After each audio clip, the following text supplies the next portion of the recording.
All right, Robert Drury back again.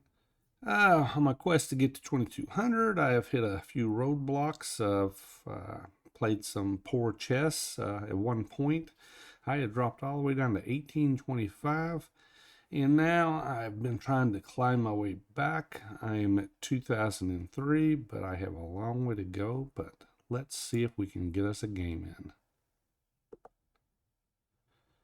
Okay, my opponent's 1955.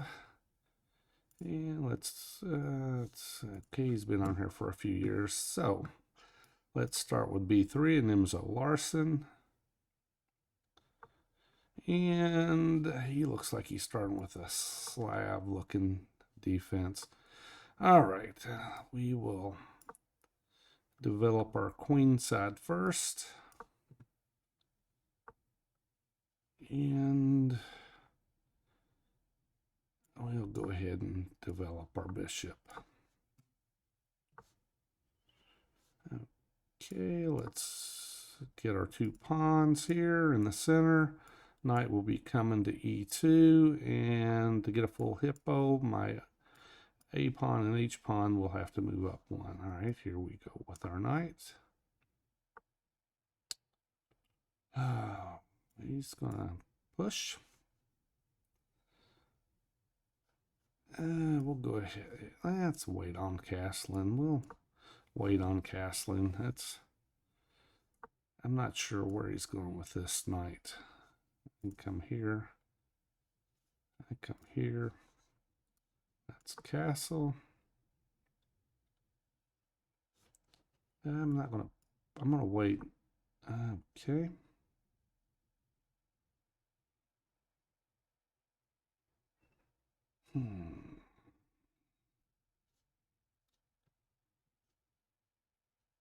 All right, let's protect this bishop because he's got the bishop on the long diagonal. I can push. He pushes and push.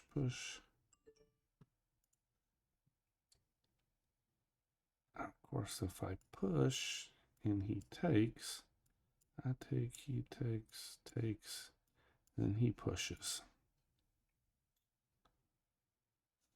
Okay, this move doesn't do anything yet. It's not keeping anything out.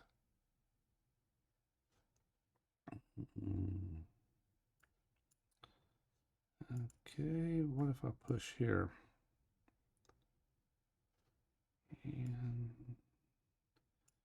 And go here.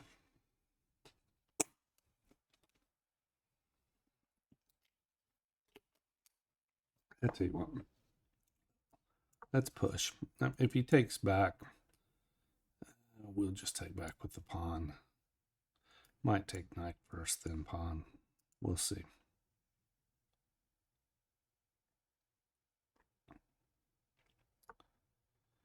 And what is he doing?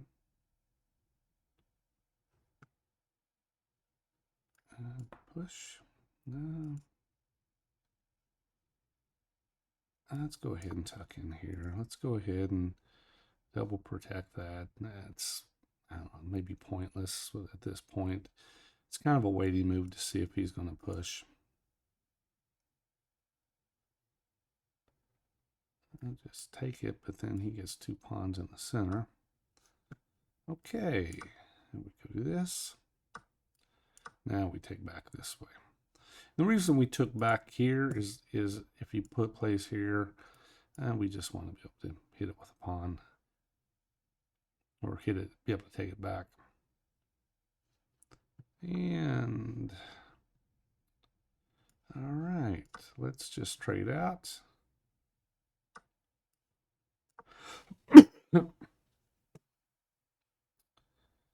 And we really don't. It's very drawish looking. He doesn't want to come here. We don't want that. Let's just push. Let's push there. And let's see, what are we going to do? here, here. Let's do that. Let's go here. And I assume he's going to back it up.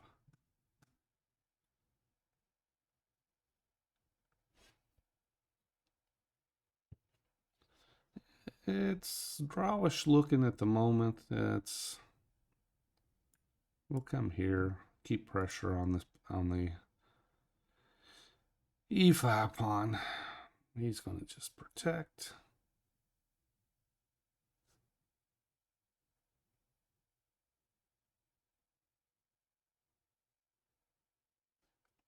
What's he going to do? If he comes here, he's got pressure. It's got nowhere else. Let's. He's giving her an opportunity for us to double our rooks.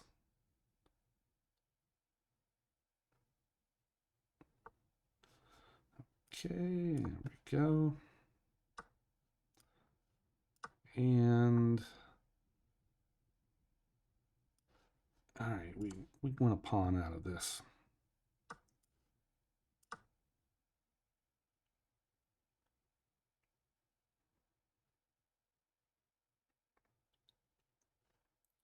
We can even come here.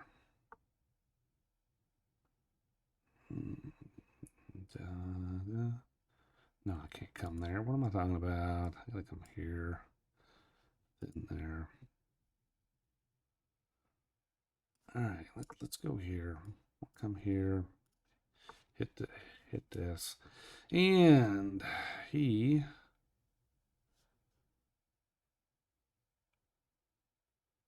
All right, let's do this. We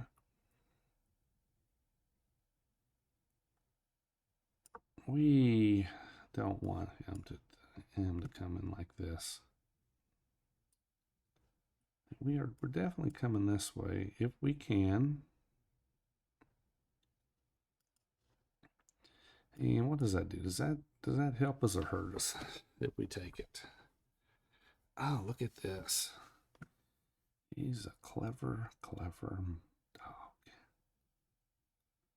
All right. What do? I can't let him get in here.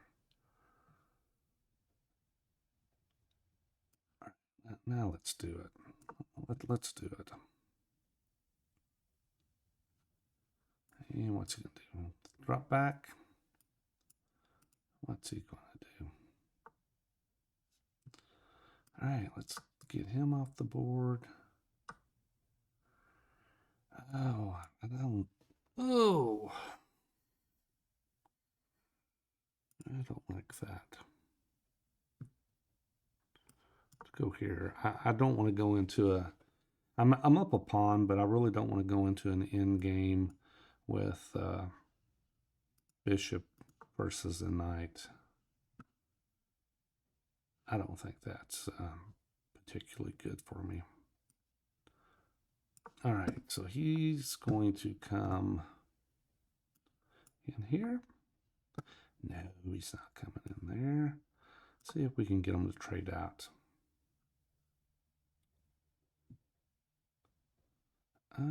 Let's see. Is he? Yes, he traded out. Okay. There we go. Let's try to get our pieces on dark squares. Here we go. And let's do this here. Let's get the bishops off the board.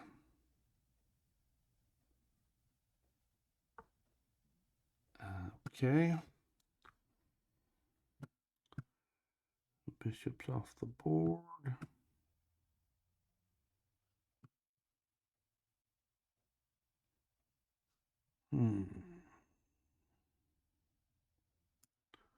Let's do this. Trying to once again just get my pieces. That doesn't work.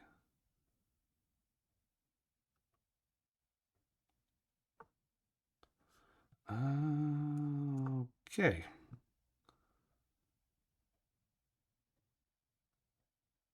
And there we go. I am in good shape. And now his pieces are...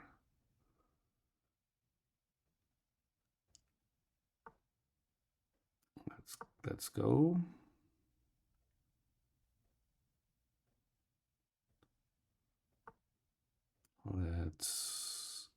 No, what am I doing? Just take the pawn. Just take the pawn.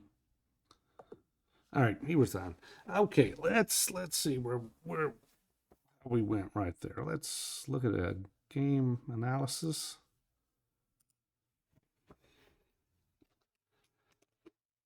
Okay, 91.7%. That's not bad for Hippo. Usually on a Hippo, you don't get real high percentages.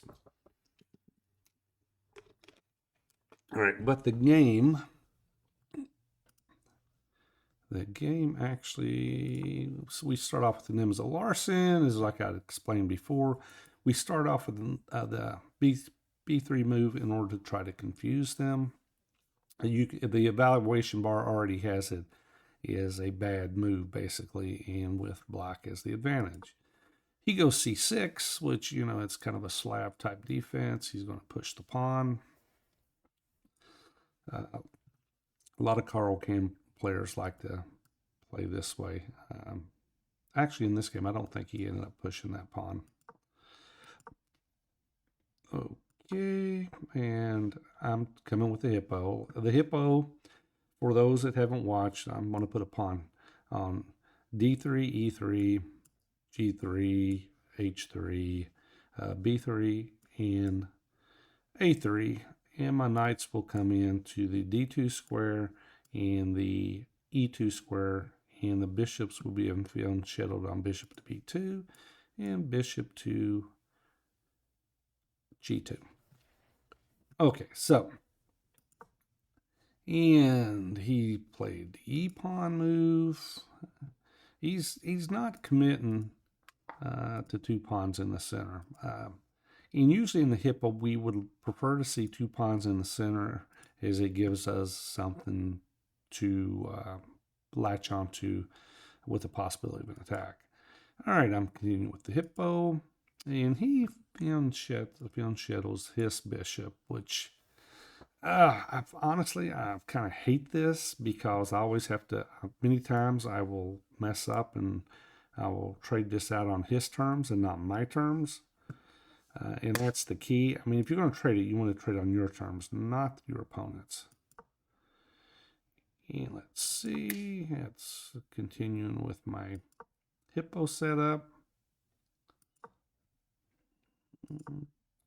And we're just going through getting a Hippo in. And you see this a lot. And a lot of times, I mean, he may put the bishop or the pawn here and then the bishop here. And it's basically to protect the bishop if it comes here.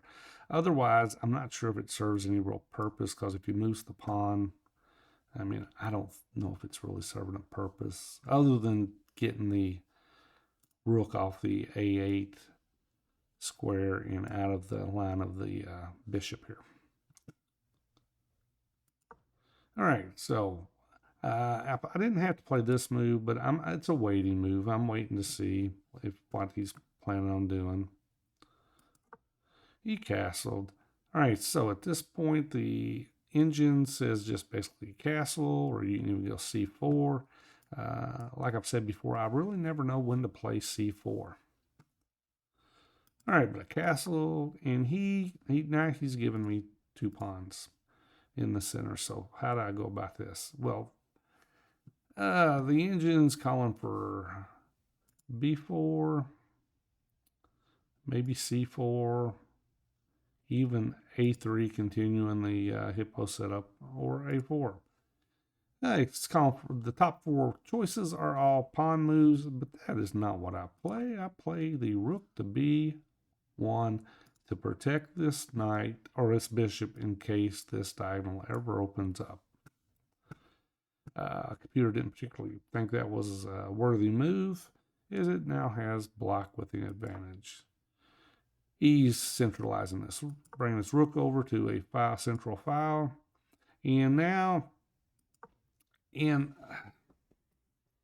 a lot of people will say, if you're a Hippo player, you don't push. You wait and react to how they push.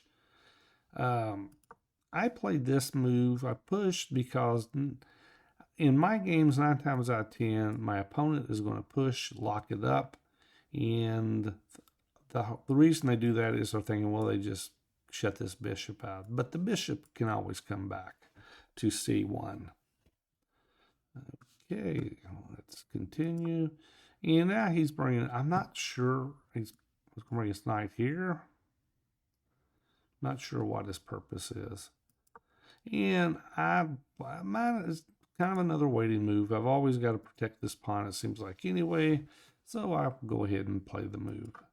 All right, now he takes. He takes, and I want to, let's say I trade off. I want to get a pawn, leave a pawn here in case he pushes this way. I don't want it to be, all right, I take, he takes, and I take with my bishop, because then if he pushes the pawn, he hits me with the tempo. All right, so after the initial, I do not take back with the bishop. I take back with the pawn because I do not want to be hit with the tempo. Actually, bishop d4 is like the second choice. All right, so, and he brings his bishop over, and at this point, I'm just going to trade out pieces. And he brings his bishop out. I suppose he's planning to go this way. He's also protecting the rook. And I do not want him to come in here, so I play my h-pawn. But let's go back and look. h4 looks like it was the second choice of the computer. And he brings his pawn up, and now the computer says likes knight to f4. And that because he can't take, because if he takes, then I take his bishop, which is interesting. Okay. I bring my knight back. I'm thinking I'm going to bring him here. And maybe here. Actually, I'm not 100% sure what I was thinking. All right, bring him here. Bring him here. All right, but he played this knight move, which I kind of liked it because he blocked his rook. So now I can double my rooks. He comes back, and I doubled the rooks. Now he trades off, and that was a mistake. He missed the fact that this pawn will be hanging. The e5 pawn hangs with that move because I take, he takes, and now the pawn goes down, and I have an advantage. Whether it's winning or not depends on how the rest of the game goes. He plays this pawn up. I'll play my knight to e2, just trying to gain some squares. My intent was to go here, maybe trade off this bishop. And he comes down, but I'm going to pin. I'm going to pin the knight because I would like to get the bishops off the board. I get the dark squared bishops off the board and see if I can take advantage of having an extra pawn. Okay, he plays the bishop down. I don't, if I move the knight away, he can just come in and start creating problems. He'll get behind my defense. So play f3, takes his bishop back, and now my knight comes here because I want to get rid of that bishop. let's see, let's go back. Let's see. The computer says knight or king to g1 and knight to f4, bishop h3. I mean, there's not a whole lot of difference between the 4 top moves, and basically white's just winning.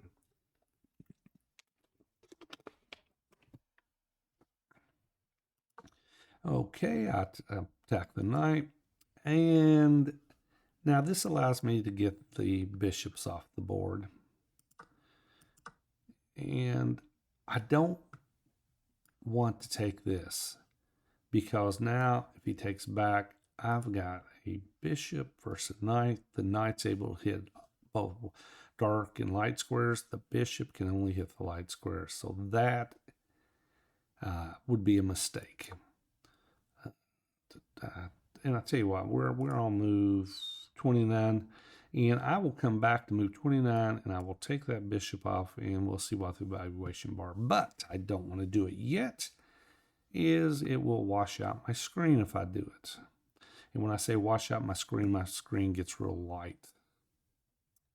The colors get faded out. Okay, so I bring my bishop back, trying to get it activated. And he brings his knight around. I'm bringing my king towards the center.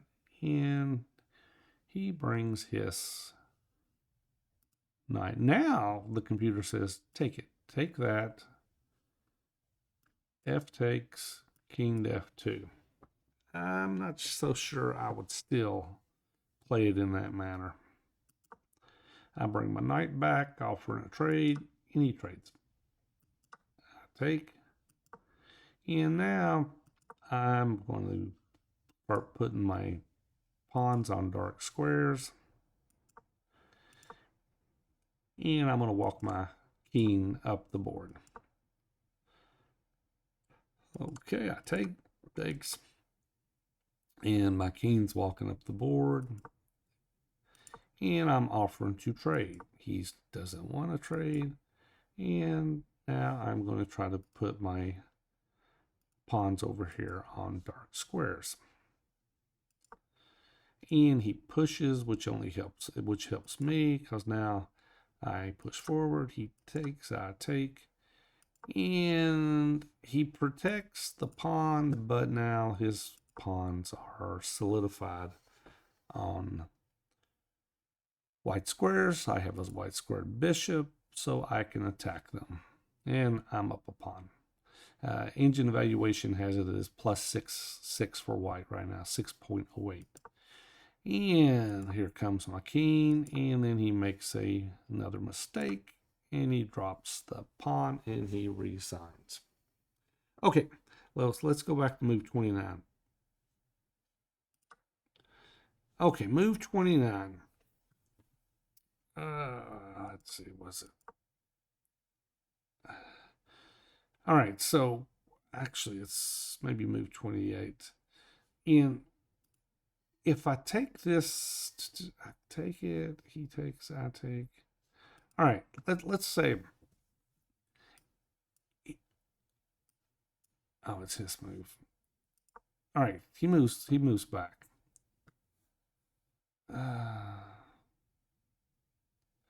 Actually, I can take it. He takes, I take. Takes. All right, so let's say, all right, let's get up to move 29. Okay, move 29. Let's say that I take it and he takes. And in actuality, I didn't particularly like a bishop versus a knight, but the engine actually says that it's still good for white. Problem is, I think it gets a lot harder when the bishop's trying to maneuver and go up against a knight. But if you can see, my squares, my dark squares are all washed out now, and that's what I was talking about, is when you go into the analysis mode, what will happen if you play a move that wasn't played during the game. But with that, I gained 8 points. or 7 points. And I'm up to 2010, and I will see you on the next video.